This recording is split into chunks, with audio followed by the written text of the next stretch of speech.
Hey, what's up everyone? Welcome back to my channel. This is Rimanshi Seeja. तो आइए आज class 11 business studies के chapter 2 को ही कंटिन्यू करते हैं। इससे पहले हमने ये देखा था कि कौन कौन से different kinds of business organization हम कर सकते हैं, है ना। हमने ये किया था, हम सोल ट्रेड कर सकते हैं, है ना, और जॉइंट हिंदू फैमिली बिजनेस कर सकते हैं जिसको हम हिंदू अनडिवाइडेड फैमिली भी बोलते हैं। पार्टनरशिप हम ओपन कर सकते हैं, कंपनी स्टार्ट कर सकते हैं या कोऑपरेटिव सोसाइटी। ये सभी काइंड्स हैं या फॉर्म है जिनसे हम एक बिजनेस स्टार्ट कर सकते हैं, है ना। हमने सोल्टेड किया था कि अगर किसी एक इंडिविजुअल को बिजनेस करना है ना, लाइक एक पर्सन है, वो कहता है कि ना मैं मोमोज का बिजनेस करूंगा, है ना। उसने क्या किया, एक इंडिविजुअल पर्सन है, मोमोज का बिजनेस स्टार्ट कर दिया। किस में आएगा? सोल्टेड में। देन हिंदू अनडिवाइडेड फैमिली में क्या होता है, जब एक ही फैमिली के पर्सन ही एक बिजनेस में इंक्लूड हुए हैं, सभी पर्सन जो आगे ब्रदर्स हैं चाहे आगे बच्चे हैं उनके, ठीक है। हम दोनों पार्ट कवर कर चुके हैं, पार्ट 1 2, जिसमें हमने सोल्टेड भी कर लिया और हिंदू अनडिवाइडेड फैमिली भी कर लिया, ठीक है। अब नेक्स्ट पार्ट करते हैं पार्टनरशिप फर्म कि पार्टनरशिप फर्म क्या होता है, ठीक है। अब पार्टनरशिप फर्म भी बोल सकते हो आप या पार्टनरशिप बिजनेस भी बोल सकते हैं, ठीक है। अब देखते हैं होता क्या है पार्टनरशिप फर्म। लाइक इंडिविजुअल है ये 3 पर्सन हैं, ठीक है। इन्होंने सोचा कि क्यों ना हम एक साथ मिलके कोई बिजनेस स्टार्ट करें, है ना। इन तीनों ने मिलके ये सोचा कि एक बिजनेस करेंगे, प्रॉफिट भी शेयर करेंगे, ठीक है, और एक अच्छा बिजनेस खड़ा कर लेंगे। इन तीनों की ये सोच है, ठीक है। यही होता है पार्टनरशिप। जब कुछ पीपल मिनिमम आपके 2 मेंबर्स होने चाहिए, 2 पर्सन होने चाहिए, तभी आपकी पार्टनरशिप स्टार्ट होगी, ठीक है। जब 2 मिनिमम पर्सन रेडी होते हैं कि हम कोई एक बिजनेस स्टार्ट करना चाहते हैं जिसमें हम क्या करेंगे, काम करेंगे अपना एक साथ और साथ में प्रॉफिट शेयरिंग रेशियो करेंगे, अपना प्रॉफिट शेयर करेंगे, वो आता है पार्टनरशिप में, ठीक है। अब देखते हैं पार्टनरशिप का मीनिंग। पार्टनरशिप का एक्ट देख लेते हैं पहले क्या है। पार्टनरशिप एक्ट 1932, ठीक है। पार्टनरशिप का एक्ट क्या है? इंडियन पार्टनरशिप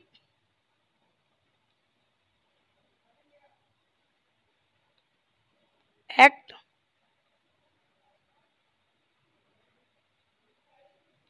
1932, ठीक है। ये एक्ट है पार्टनरशिप एक्ट, ठीक है। अब इसके सेक्शन 4 में पार्टनरशिप के बारे में बताया गया है कि पार्टनरशिप क्या होता है। Partnership is a relation between persons who have agreed to share profit of a business carried on by all or any of them acting for all। ये क्या होता है एक बार देख लेते हैं। पार्टनरशिप क्या है? पहले तो रिलेशन है, किन के बीच में? पर्सन के बीच में। वो पर्सन जो एग्री हैं कि हम एक साथ बिजनेस करेंगे, काम करेंगे एक बिजनेस में और प्रॉफिट शेयर करेंगे, है ना। जो भी हम किस लिए ओपन कर रहे हैं, हमारा मोटिव भी प्रॉफिट का होता है ना। देन ये क्या है? कैरिड बाय ऑल और any of them acting for all. ये क्या देखते हैं, देखो। अब जब पार्टनरशिप स्टार्ट करते हैं ना, मिनिमम 2 मेंबर्स होंगे, ठीक है, और मैक्सिमम कितने होते हैं पहले एक बार ये देख लो। कंपनी एक्ट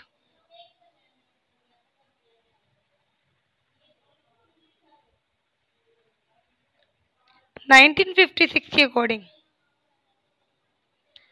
मिनिमम मेंबर्स होते चाहिए 2 और मैक्सिमम 20, ठीक है। नॉर्मल बिजनेस में अगर यही बैंकिंग का है,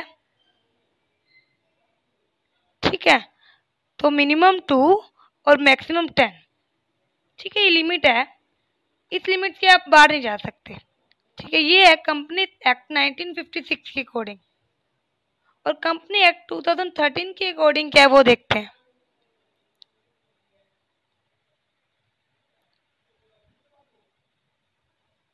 कंपनीज एक्ट 2013 मिनिमम लिमिट तो सेम ही है, मिनिमम 2 मेंबर्स तो होने ही चाहिए अगर आप पार्टनरशिप ओपन करना चाहते हो, और मैक्सिमम कितने 100। ठीक है, ये न्यू एक्ट के अकॉर्डिंग है, जो एक्ट है 2013, टू मिनिमम मैक्सिमम 100। ठीक है, अब देखते हैं, देखो हम बात कर रहे थे इस वर्ड की, कैरिड बाय ऑल और any of them acting for all.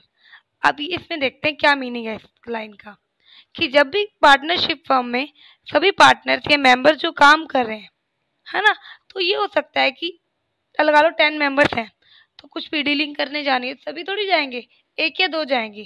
तो जो एक या दो सभी की बिहाफ पे काम कर रहे हैं ना, वही होता है कि सभी काम करेंगे, या फिर एक दो सभी के बिहाफ पे काम करेंगे, वही क्या है पार्टनरशिप। ठीक है, क्या है पार्टनरशिप? एक रिलेशन पर्सन्स के बीच में जो एग्री हैं कि हम प्रॉफिट जो है शेयर करेंगे और अपना बिजनेस एक साथ करेंगे, चाहे सभी काम करें चाहे कुछ सभी के बिहाफ पे करें। ओके, नेक्स्ट फीचर्स देखते हैं कि पार्टनरशिप के क्या क्या फीचर्स हैं। ओके, अब क्या होता है, देखो फर्स्ट है एग्रीमेंट बिटवीन पार्टनर्स, कि जो भी काम कर रहे हैं ना पार्टनरशिप फर्म में, है ना, जितने भी मेंबर्स हैं उनके बीच में एक एग्रीमेंट होता है, एक कॉन्ट्रैक्ट होता है, कि हम जो भी ये बिजनेस स्टार्ट कर रहे हैं वो एक साथ करेंगे। ठीक है, एक एग्रीमेंट, एक कॉन्ट्रैक्ट होता है उनके बीच में। किस बीच में? मिनिमम मेंबर्स कितने होंगे? 2 और मोर। ठीक है, 2 तो मिनिमम है, इससे ज़्यादा भी हो सकते हैं। ठीक है, फिर आता है कि एग्रीमेंट आपका रिटन होगा या ओरल होगा। ओरल भी हो सकता है आपका, रिटन भी हो सकता है। बट अगर आप ओरल रहते हो तो उसकी आपके ये नहीं हो सकता कि अगर कल को डिस्प्यूट हो जाता है तो वो अगर ओरल पे है तो कल को कोई भी उसके लिए मना कर सकता है कि ये बात तो हुई नहीं थी, इसीलिए हमें जो एग्रीमेंट है रिटर्न नहीं करना चाहिए। ठीक है, बट एग्रीमेंट तो होता ही है और उस एग्रीमेंट की कॉपी सभी को दी जाती है। ठीक है, नेक्स्ट देखते हैं,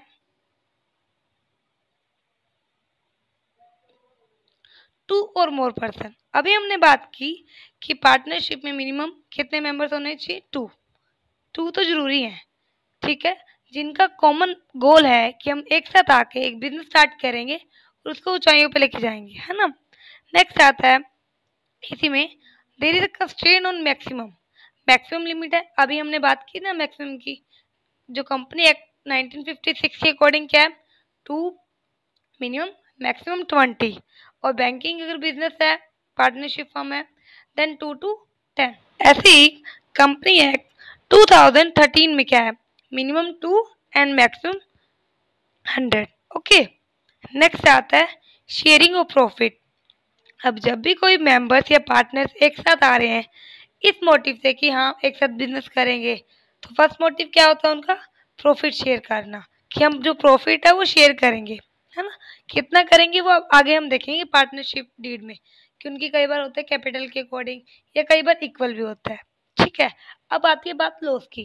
प्रॉफिट का तो हमने क्या दिया कि जो भी हम अर्निंग करेंगे वो प्रॉफिट वगैरह हम शेयर करेंगे सभी, है ना। देन आती है बात आपकी लॉस की। अब लॉस क्या शेयर करेंगे या नहीं, ये बात तो देखो इम्प्लिसिट है, बताने की है ही नहीं। अगर बिजनेस एक साथ कर रहे हैं प्रॉफिट में हिस्सा होगा तो ऑब्वियसली लॉस में भी होगा, है ना। लॉस भी उनको सफर करना ही पड़ेगा सभी को एक साथ। ओके, देन आता है बिजनेस मोटिव। हमारा जो फर्म स्टार्ट करने का मोटिव क्या है? प्रॉफिट मोटिव, है ना, कि हमारा मोटिव ये है कि हम बिजनेस एक साथ करें और साथ में हमारा प्रॉफिट हो अच्छा, है ना। देन आता है म्यूचुअल बिजनेस। ये क्या होते हैं पहले ये देखते हैं। एक होता है principal,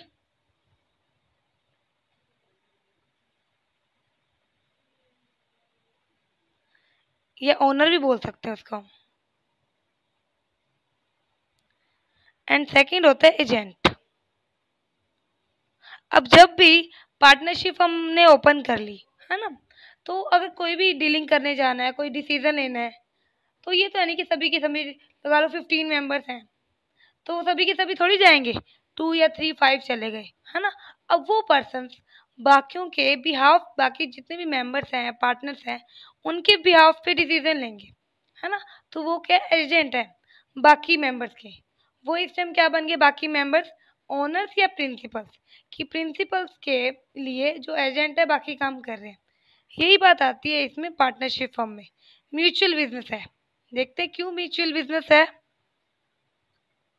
the partners are owners as well as agent, सभी पार्टनर्स ओनर्स भी हैं और एजेंट भी है। ऐसा नहीं है जैसे हमारी कंपनी में या फिर सोल्टेड में होता है कि एक ही पर्सन है वही ओनर है ना।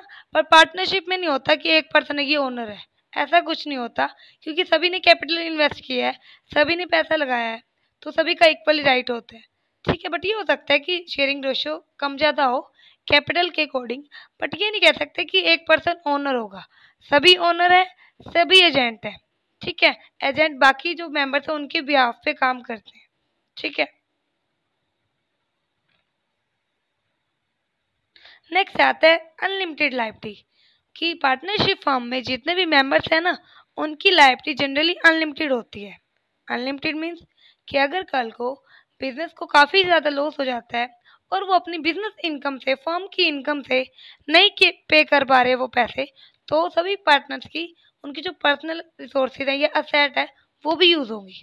यही होता है अनलिमिटेड लायबिलिटी, कि जो भी पार्टनर्स हैं उनकी जो लायबिलिटी होगी ना वो अनलिमिटेड होगी। ठीक है, आगे देखते हैं कि पार्टनरशिप कैसी कैसी टाइप्स की होती हैं। Types of partnership, general partnership होती है, देन लिमिटेड पार्टनरशिप होती है, limited liability partnership, then partnership at will. Okay, firstly देखते हैं जनरल पार्टनरशिप। ये कौन सी पार्टनरशिप है जिसमें जितने भी मेंबर्स हैं पार्टनर्स हैं ना उनका इक्वल पार्टिसिपेशन होता है डे टू डे एक्टिविटीज में, सभी इक्वल काम कर रहे हैं, डिसीजन मेकिंग भी सभी के पास है, प्रॉफिट में भी हिस्सा है सभी का, लायबिलिटीज में भी। ठीक है, अगर कल को कोई एक पार्टनर कोई फ्रॉड कर देता है, कोई डिसीजन लिया या कुछ भी किसी तरह का उसने कोई गलती कर दी, तो सिर्फ वो रिस्पॉन्सिबल नहीं होगा, जितने भी सभी मेंबर्स हैं सभी रिस्पॉन्सिबल होंगे, क्योंकि वो एजेंट है, उसने सभी के भी हाफ पे काम किया ना। इसीलिए अगर एक की भी मिस्टेक है ना तो उसके लिए सभी रिस्पॉन्सिबल होंगे, अकाउंटेबिलिटी जो आएगी ना वो सभी की आएगी जनरल पार्टनरशिप में। ओके, देन आती है लिमिटेड पार्टनरशिप। लिमिटेड पार्टनरशिप कौन सी होती है, जिसमें पार्टनर्स जो है ना उनकी जो लायबिलिटी है वो लिमिटेड होगी। जनरली अगर कुछ नहीं कहा गया तो जो लायबिलिटी होती है अनलिमिटेड ही होती है, बट स्पेसिफाई कर दिया कि जो हम लायबिलिटी जो है लिमिटेड रखना चाहते हैं तो उनकी लिमिटेड ही रहती है। ठीक है, और उनका फिर जो लॉसेस वगैरह हैं एक्स्ट्रा जो होते हैं तो उनकी पर्सनल असेट्स यूज़ नहीं होंगी। ठीक है, क्योंकि उनकी लायबिलिटी क्या है, लिमिटेड है, इसलिए उनको ज़्यादा लॉस बियर भी नहीं करना पड़ता। ओके, आगे नेक्स्ट देखते हैं लिमिटेड लायबिलिटी पार्टनरशिप, उसको हम एलएलपी भी बोलते हैं, लिमिटेड लायबिलिटी पार्टनरशिप, जिसमें पार्टनर्स की जो लायबिलिटी है वो भी लिमिटेड है। ठीक है, वो किसी भी तरह के जो लीगल या फाइनेंशियल क्राइसिस आएंगे उनके लिए रिस्पॉन्सिबल नहीं है, ना ही वो पैसे देंगे। ठीक है, अब डिफरेंस देखते हैं। अब जो हमने इससे पहले किया था ये लिमिटेड पार्टनरशिप और लिमिटेड लायबिलिटी, इसमें डिफरेंस क्या है। वैसे तो यही है कि जो लायबिलिटी है लिमिटेड होगी। ठीक है, अब देखो इसमें एक बार, a limited partnership include one or more than one partner whose liability are limited. इसमें क्या होगा, हमने कुछ मेंबर्स हो सकते हैं जिनकी लिमिटेड हो, एक की या दो की। ठीक है, बट लिमिटेड लायबिलिटी में ऑलमोस्ट सभी की जो लायबिलिटी है, हमने नाम ही एलएलपी रखा है, पार्टनरशिप का नाम ही क्या है, एलएलपी, कि जो पार्टनर सभी की पार्टनर्स की जो लायबिलिटी है वो लिमिटेड होगी। ओके, नेक्स्ट आता है पार्टनरशिप एट विल। इसमें भी दो आते हैं, मैं यहीं राइट कर लेते हैं, एक पार्टनरशिप एट विल, एक आती है पर्टिकुलर पार्टनरशिप। ठीक है, अब पार्टनरशिप एट विल क्या होता है, सच partnership solely depends on the will of a partner. He and she can break the bond anytime. This type of partnership is usually created for lawful business, which usually lasts for an indefinite period. अब देखो वो partnership जो indefinite period के लिए start की गई है, उनका ऐसा कोई मोटिव नहीं है कि 2 इयर्स 5 इयर्स के लिए सिर्फ करेंगे। उनका जो पीरियड होता है, टाइम पीरियड इनडेफिनेट होता है, उनकी इच्छा पे चलेगा, ठीक है, उनका कोई फिक्स टाइम पीरियड नहीं होता। बट जो पर्टिकुलर पार्टनरशिप है उनका टाइम पीरियड स्टार्टिंग से ही फिक्स होता है। कोई पर्टिकुलर मोटिव जो होता है उनका कि 5 ईयर्स तक हम ही चलाएंगे, तो उनका जो पार्टनरशिप है उनकी वो पर्टिकुलर में आती है। ओके, एक और पार्टनरशिप होती है हमारी legal partnership and illegal partnership. ये क्या होती है देखते हैं। देखो, हमने भी बात की ना कि पार्टनरशिप का एक एक्ट है, इंडियन पार्टनरशिप एक्ट 1932, है ना। उसमें रूल्स वगैरह सभी दिए हुए हैं पार्टनरशिप फर्म के रिगार्डिंग। बट एक बात नोट करने की है यहाँ पे कि पार्टनरशिप फर्म को, किसी भी फर्म को रजिस्टर करवाना कंपल्सरी नहीं है। वो अपनी इच्छा से रजिस्ट्रेशन करवा सकता है, ठीक है, बट कंपल्सरी नहीं है एक्ट में करवाना, ठीक है। अब बात आती है लीगल की और इलीगल की। हमने बात की ना कि रजिस्ट्रेशन करवाना कंपल्सरी नहीं है, बट अगर करवाता है तो उसका फ़ायदा है।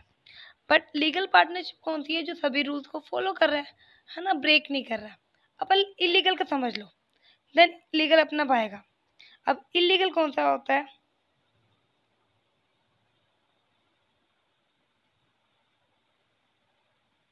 वो पार्टनरशिप फर्म जिसमें जो पार्टनर्स है ना, एक आधा ये 2-3 पार्टनर्स ऐसे हैं जो हमारी एनिमी कंट्री के हैं, तब भी हमारी पार्टनरशिप जो फर्म है इलीगल हो जाएगी, है ना। सेकंड, कि जो आपकी जो पॉलिसी है वो पब्लिक पॉलिसी के अगेंस्ट है, ठीक है। फिर आता है कि आपने मैक्सिमम जो लिमिट है उससे ज़्यादा आपके मेंबर्स हो गए। ये सभी जो हमारी जो फीचर्स आते हैं वो आते हैं इलीगल के, ठीक है। अगर आपके मेंबर्स मैक्सिमम से ज़्यादा हो गए, मिनिमम से कम हो गए, आपकी जो पॉलिसी है वो पब्लिक पॉलिसी के अगेंस्ट है ना, आपका ऑब्जेक्टिव कुछ इलीगल है ना। देन आता है कि आपके जो मेंबर्स हैं वो एनिमी कंट्री के हैं, देन ये सभी चीज़ें आती हैं इलीगल में। अगर आपका जो फर्म है आप सभी रूल्स फॉलो कर रहे हो, देन आता है आपकी लीगल में। ओके, आई होप आपको हर एक चीज़ अच्छे से समझ आ रही होगी। अगर आपको किसी भी तरह का कोई डाउट है तो मैं आप कमेंट बॉक्स में टाइप कर सकते हैं, आपको आंसर जल्दी से मिलेगा, ठीक है। आगे देखते हैं पार्टनरशिप डीड। क्या होता है डीड? ये ठीक है, डीड क्या है? ये इसको हम पार्टनरशिप डीड या पार्टनरशिप एग्रीमेंट भी बोलते हैं, ठीक है। होता क्या है? ये एक डॉक्यूमेंट है जिसमें इम्पोर्टेंट जो भी टर्म्स हैं या कंडीशंस हैं वो मेंशन होती है ना। हम एक फॉर्म ओपन कर रहे हैं, है ना, कि जो भी पार्टनर्स हैं वो सभी मिल के आ रहे हैं। अब पार्टनर्स हैं, जरूरी नहीं है कि वो पहले से जानते होंगे एक दूसरे को, है ना, नोन होंगे कि आपस में एक साथ आए। बट इसीलिए कि अगर कल को कोई डिस्प्यूट ना हो, कोई लड़ाई झगड़ा ना हो, तो इसीलिए एक एग्रीमेंट तैयार होता है जिसमें सभी टर्म्स, सभी कंडीशन मेंशन होती है, ताकि आपको कल को कोई भी प्रॉब्लम ना हो, कोई भी झगड़ा ना हो, ठीक है। ऑक्सफोर्ड डिक्शनरी में क्या बताया गया डीड का meaning? Deed of partnership is a partnership agreement drawn up in the form of a deed, ठीक है। क्या है ये? वो डीड जिसमें सभी एग्रीमेंट बताए गए हैं, सभी फीचर्स बताए गए हैं, टर्म्स कंडीशन, वो है डीड। पार्टनरशिप डीड और पार्टनरशिप एग्रीमेंट को थोड़ा और अच्छे से समझते हैं क्या होता है। अब पार्टनरशिप डीड या एग्रीमेंट ओरल भी हो सकता है और रिटर्न भी हो सकता है, कि जो भी आप टर्म्स या कंडीशन बता रहे हो और आप रिटर्न में भी कर सकते हो, एग्रीमेंट करके, राइट करके, साइन करके, या फिर आप ओरली भी बता सकते हो, ठीक है। ऑप्शन होता है हमारे पास। बट रिटर्न जो अगर आप लोगे तो वो बेटर है, क्योंकि कल को अगर किसी भी तरह का कोई डिस्प्यूट, कोई लड़ाई झगड़ा होता है तो आप वो दिखा सकते हो ना एग्रीमेंट। अगर आपको ओरल, आपने ओरली किया है सब कुछ कि हाँ हम ये हमारे रूल्स रहेंगे, ये हमारा रेशो रहेगा प्रॉफिट का, बट कल को अगर कोई मुकर जाए, मना कर दे कि नहीं हमने तो ऐसा कहा ही नहीं, तो क्या करेंगे? इसीलिए इन सभी प्रॉब्लम्स के से हटने के लिए कि प्रॉब्लम अराइज ही ना हो, हम जो पार्टनरशिप डीड है हमें रिटर्न ही रखनी चाहिए। ओके, अब पार्टनरशिप डीड हेल्प क्या करती है? हेल्प करती है कि हमारे जो बिजनेस के ऑपरेशंस है ना वो स्मूथली होते रहें, है ना, क्योंकि उसमें सभी टर्म्स एंड कंडीशन मेंशन है। बट इसको बनाना लीगल बाइंडिंग नहीं है, कोई ज़रूरी नहीं है बनाना, बट मोरल रिक्वायरमेंट है हमारे फर्म के लिए, हमारे बिजनेस के लिए। अब पार्टनरशिप डीड को और क्या बोलते हैं, आर्टिकल ऑफ पार्टनरशिप। ठीक है, क्या बोलते हैं, आर्टिकल्स ऑफ पार्टनरशिप, जो रिड्यूस करता है मिसअंडरस्टैंडिंग को, डिस्प्यूट को, कि किसी भी तरह की कोई भी डिस्प्यूट कल को ना हो। आइए आगे देखते हैं पार्टनरशिप डीड में क्या क्या कंटेंट्स होते हैं, उसके अंदर क्या क्या आप मेंशन करते हैं। ओके, फर्स्टली क्या आता है हमारा पार्टनरशिप का नेम हमारे बिजनेस का। ओके, देन हमारा जो टाइप क्या है हमारे बिजनेस का, लोकेशन है ना, हमारा बिजनेस किस जगह पे है, एक्सपेक्टेड लाइफ, ये क्या है, देखो हमने पहले किया था ना, थोड़ा पीछे किया इसमें, कि पार्टनरशिप एक विल वाली होती है जो उनकी इच्छा है इंडेफिनेट टाइम पीरियड के लिए चलती रहेगी। एक आती है पर्टिकुलर, जो एक पर्टिकुलर टाइम पीरियड के लिए। अगर पर्टिकुलर टाइम पीरियड वाली है फिर तो उनकी लाइफ पता होगी उनको कि इतने टाइम पीरियड के लिए, तो यही मेंशन कर देंगे। अगर नहीं है तो हम लिख देंगे हमारे इंडेफिनेट टाइम पीरियड के लिए, या फिर मेंशन कर देंगे partnership at will. Okay, next name of partners, partner कौन कौन से हैं, हर एक ने कितनी कितनी इन्वेस्टमेंट कर रखी है, अगर लोन लेते हैं तो हमारे क्या क्या प्रोविजन रहेंगे, देन रेट ऑफ इंटरेस्ट, कि अगर लोन वगैरह दिया है ना तो उस पर क्या इंटरेस्ट रेट चार्ज करेंगे, सैलरी क्या देंगे, क्या क्या हमारा बैंक अकाउंट्स की स्टेटमेंट्स हैं, क्या एड्रेस है बैंक का, ऑल थिंग्स मेंशन कर देंगे हम, सभी चीज़ें। ठीक है, और साथ में प्रॉफिट डिस्ट्रीब्यूशन का प्रोसीजर, प्रॉफिट शेयरिंग रेशो, है ना, जो भी पार्टनर्स हैं उनका रेशो कितना होगा, 1:1:1 भी हो सकता है, 3 पार्टनर्स है तो अलग अलग होता है वो कैपिटल के अकॉर्डिंग, वो भी मेंशन होगा सारा। ओके, और क्या होता है देखो, रिस्पॉन्सिबिलिटी क्या है हर एक पार्टनर्स की, है ना, क्या क्या उनका काम है, क्या ड्यूटीज़ है, क्या बैंकिंग अरेंजमेंट्स कर रखी है हमने, कैसे कैसे हमारे बुक्स ऑफ अकाउंट ऑडिट होंगे, है ना, कल को अगर हमारी पार्टनरशिप बंद करते हैं, डिसॉल्व होती है तो कैसे होएगी, एडमिशन कैसे होगा किसी और नए पार्टनर का, रिटायरमेंट पे क्या रहेगा, all things are mention. As well as अगर पार्टनरशिप बंद होती है तो क्या क्या प्रोसीजर रहेगा, अगर कल को कोई पार्टनर की डेथ हो जाती है तो किसको आगे पार्टनरशिप बनाओगे, कैसे एडमिशन होगा, ऑल थिंग्स मेंशन करते हैं। ओके, ये हमारा पार्टनरशिप फर्म का हाफ पार्ट हो चुका है, जिसमें हमने मीनिंग कर लिया, फीचर्स, पार्टनरशिप डीड क्या होती है, एंड टाइप्स ऑफ पार्टनरशिप। ठीक है, अब हम इसी के नेक्स्ट पार्ट में करेंगे कि टाइप ऑफ पार्टनर्स कौन से होते हैं, क्या एडवांटेजेस हैं, क्या डिसएडवांटेजेस हैं, एज वेल एज कि हम पार्टनरशिप जब ओपन करना चाहते हैं तो फॉर्मेशन कैसे होता है। ओके, तो नेक्स्ट पार्ट उसी का आएगा आपका पार्टनरशिप का ही। इससे पहले वाले जो भी हमने पार्ट्स किए हैं, वीडियोस किए हैं, चैप्टर 2 की, चैप्टर 1 की, सभी का लिंक आपको डिस्क्रिप्शन में मिल जाएगा।